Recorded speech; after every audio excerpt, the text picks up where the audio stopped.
할렐루야. 네, 반갑습니다. 부곡중앙교회는 제 아내 모교회입니다. 그래서 좀 남다른 마음이 있는 것 같습니다.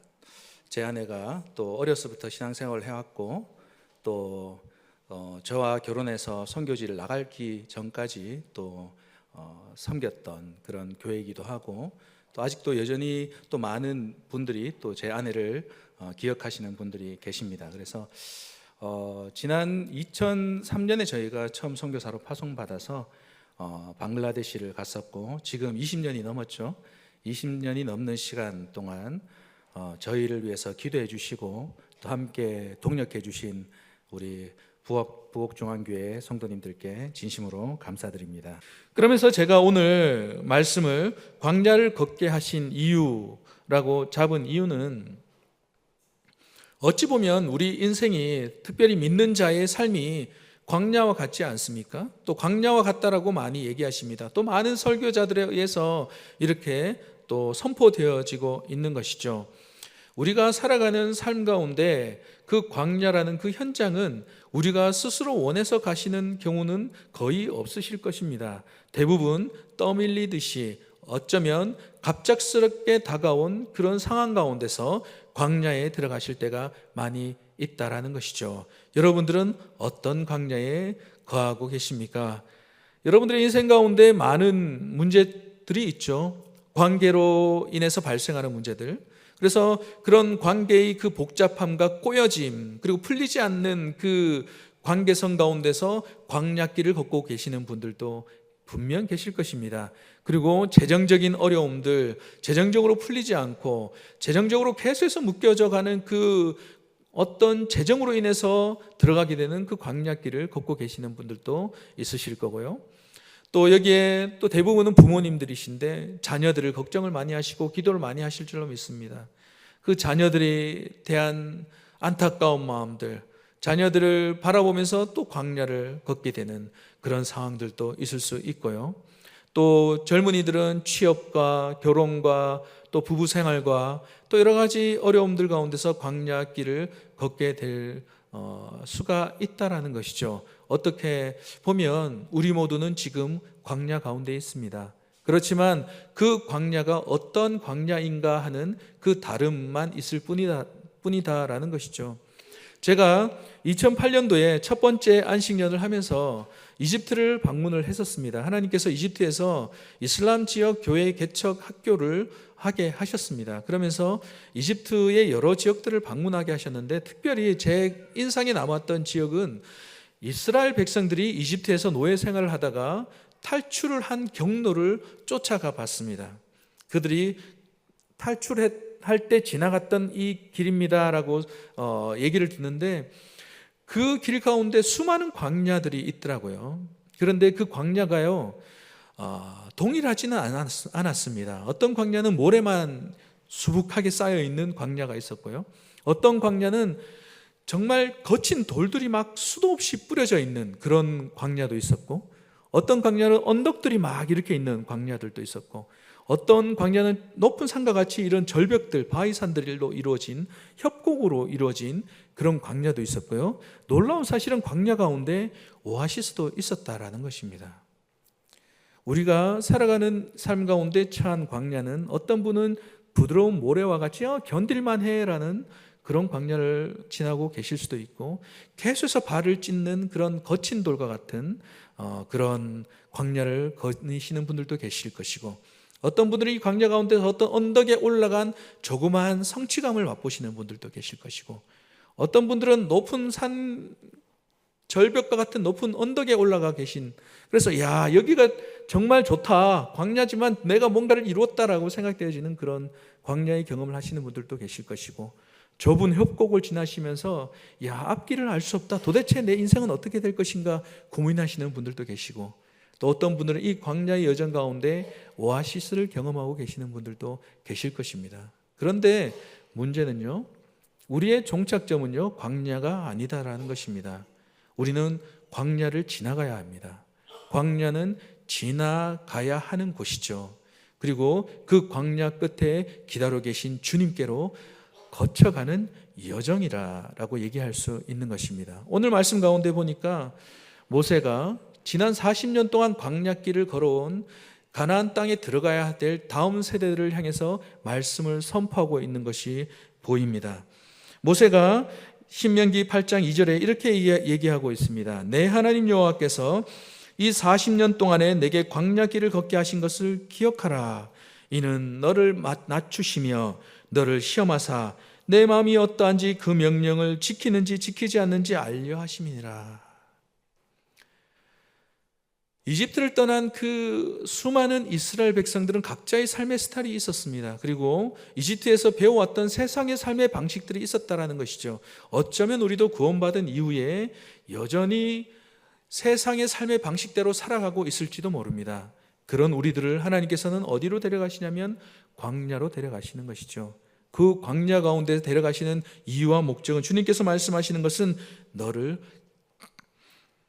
낮추시길 원하신다라고 말씀하고 있는 것이죠. 그리고 네 마음이 어떠한지, 정말 네가 이러한 때라도 주님의 명령을 지키고 주의 말씀을 순종하고 그 말씀대로 살아가는지, 네 삶을 살아내는지 주님께서 확인하시고자 우리를 데려가신다라는 목적을 말씀하고 있는 것이죠.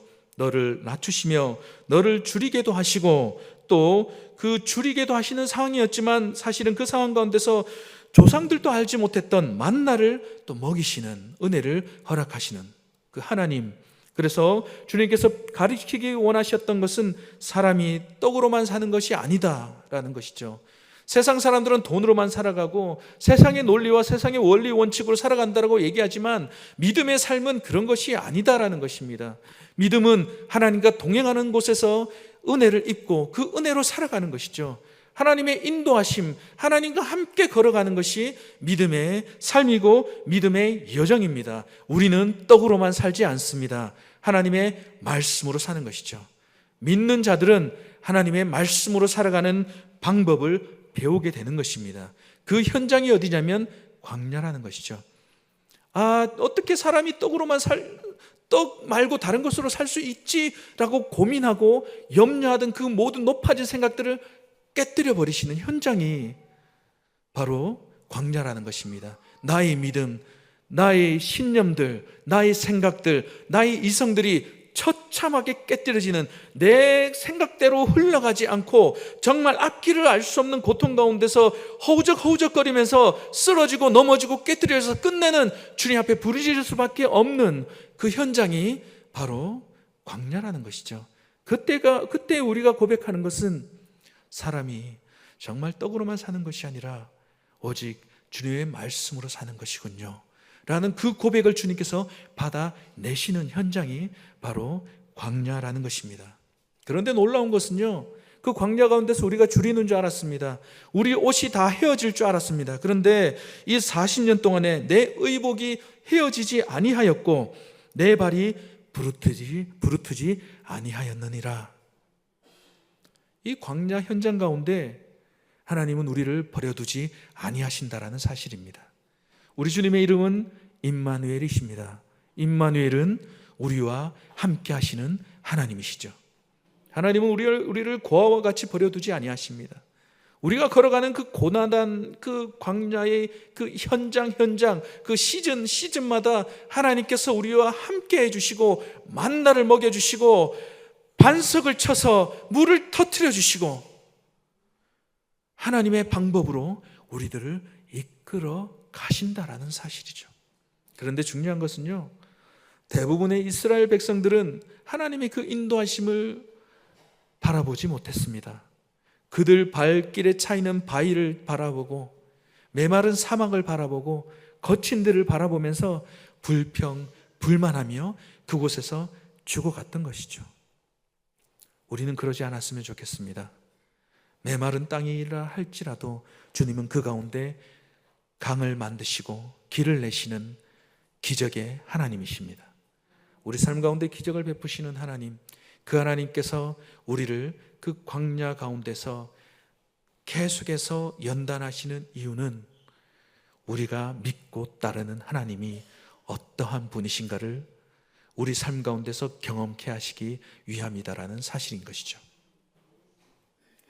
소리로만 듣고 이야기로만 듣고 생각 속에만 생각했던 그 하나님이 실제로 내 삶을 이끄시는군요. 실제로 내 삶을 이렇게 주관하시는군요. 내 삶과 동행하시는군요. 하나님이 나를 이렇게 공급하시는군요. 하나님 주님은 위대하신 하나님이시고, 하나님 주님은 살아계신 하나님이시고, 내 삶을 이끄시는 나의 참된 목자가 되시고 아버지가 되십니다.